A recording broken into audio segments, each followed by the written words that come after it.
Bismillahirrahmanirrahim. Assalamualaikum warahmatullahi wabarakatuh. Sahabat rahasia kolbu rahimakumullah.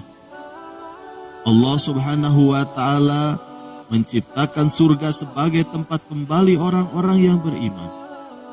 Adapun surga yang diciptakan Allah tersebut bermacam-macam, di mana yang paling tinggi dan paling utama adalah surga Firdaus.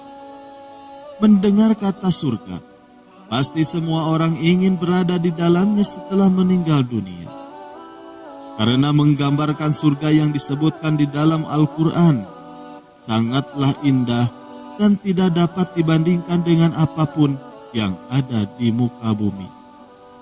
Seperti salah satu firman Allah di dalam Al-Quran, yaitu Quran Surat Al-Insan ayat 22.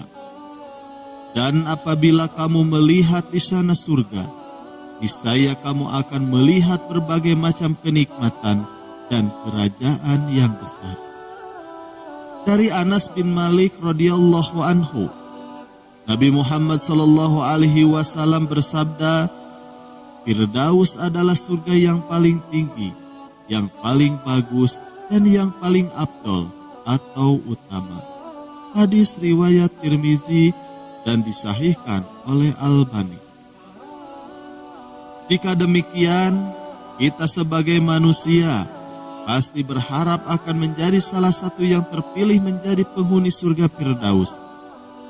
Rasulullah Shallallahu Alaihi Wasallam bersabda melalui hadis riwayat Tirmizi, di surga ada 100 tingkat, jarak antara masing-masing tingkat seperti antara bumi dan langit.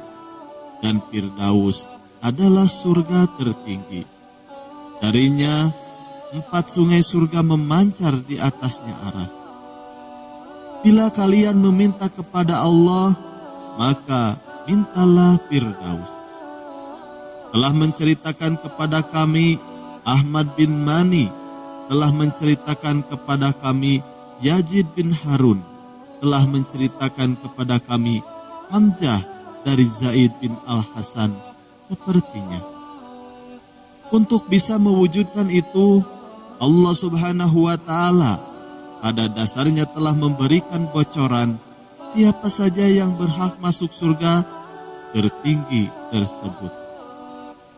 Di dalam surat Al-Ma'un ayat 1-11, Allah subhanahu wa ta'ala berfirman, sesungguhnya beruntunglah orang-orang yang beriman, yaitu orang-orang yang khusyuk di dalam sembahyangnya, dan orang-orang yang menjauhkan diri dari perbuatan dan perkataan yang tidak berguna, dan orang-orang yang menunaikan zakat, dan orang-orang yang menjaga kemaluannya, kecuali terhadap istri-istri mereka atau budak yang mereka miliki. Maka sesungguhnya mereka dalam hal yang tiada tercela. Barang siapa mencari selain itu, maka mereka itulah orang-orang yang melampaui batas. Dan orang-orang yang memelihara amanat-amanat yang dipikulnya dan janjinya. Dan orang-orang yang memelihara sembahyang mereka, itulah orang-orang yang akan mewarisi, yakni yang akan mewarisi surga Firdaus. Mereka kekal di dalamnya. Al-Quran Surat Al-Mu'minun ayat 1-11. Dari 11 ayat di atas dikatakan, akan ada 7 golongan manusia yang berhak mewarisi atau menjadi penghuni surga Firdaus. Yang pertama, orang yang khusyuk di dalam sholatnya.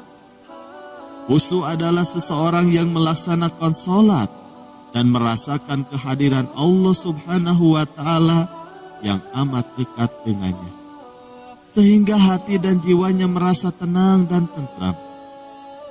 Menurut para ulama, khusyuk artinya melunakkan hati, ketenangan pikiran, dan tunduknya kemauan yang rendah yang disebabkan oleh hawa nafsu.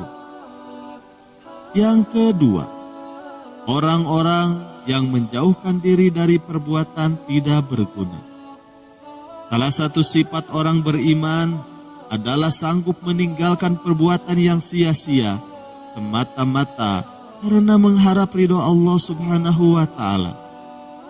Sebab perbuatan sia-sia itu tidak diridhoi oleh Allah Subhanahu wa Ta'ala. Perbuatan ini bukan contoh dari Rasulullah Shallallahu Alaihi Wasallam, serta bukan pula karakter orang-orang beriman.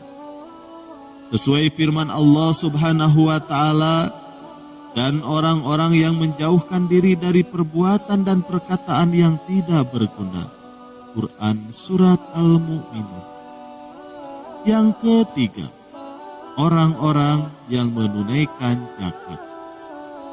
Zakat sendiri menjadi kewajiban bagi setiap muslim yang harus selalu dikeluarkan setiap tahunnya. Zakat membuktikan bahwa kita harus berbagi karena di dalam harta yang kita peroleh terdapat hak orang lain. Lebih dari itu, zakat berguna untuk menyucikan harta serta jiwa seseorang. Yang keempat, orang-orang yang menjaga kemaluannya dari perbuatan keji dan hina. Sesuai firman Allah Subhanahu wa Ta'ala, dan orang-orang yang memelihara kemaluannya kecuali terhadap istri-istri mereka atau budak-budak yang mereka miliki, maka sesungguhnya mereka dalam hal ini tiada tercela. Barang siapa mencari yang sebaliknya, maka mereka itulah orang-orang yang melampaui batas. Quran Surat Al-Ma'arij ayat 29-30. Lalu yang kelima, orang-orang yang menahan pandangannya. Sebagaimana firman Allah di dalam surat An-Nur ayat 30. Katakanlah kepada orang laki-laki yang beriman, hendaklah mereka menahan pandangannya dan memelihara kemaluannya. Yang demikian itu adalah lebih suci bagi mereka. Sesungguhnya Allah Maha mengetahui apa yang mereka perbuat. Lalu yang keenam, orang-orang yang mampu menjaga amanah dan janji yang telah dipikulnya. Dan tepatilah perjanjian dengan Allah bila kamu berjanji. Dan janganlah kamu membatalkan sumpah-sumpah kamu itu sesudah meneguhkannya, sedangkan kamu telah menjadikan Allah sebagai saksimu terhadap sumpah-sumpahmu itu. Quran Surat An-Nahl ayat 91. Yang ketujuh, orang-orang yang memelihara sholatnya. Sholat jelas merupakan amalan yang paling utama sebagai umat muslim. Memelihara di sini maksudnya adalah selalu sholat tepat waktu serta menyempurnakan ruku dan sujud dan juga gerakan lainnya. Demikianlah, semoga kita menjadi bagian dari penghuni surga Firdaus. Amin ya Allah ya Rabbal Alamin. Wallahu a'lam bishawab. Sekian yang bisa kami bagikan, semoga bermanfaat. Wassalamualaikum warahmatullahi wabarakatuh.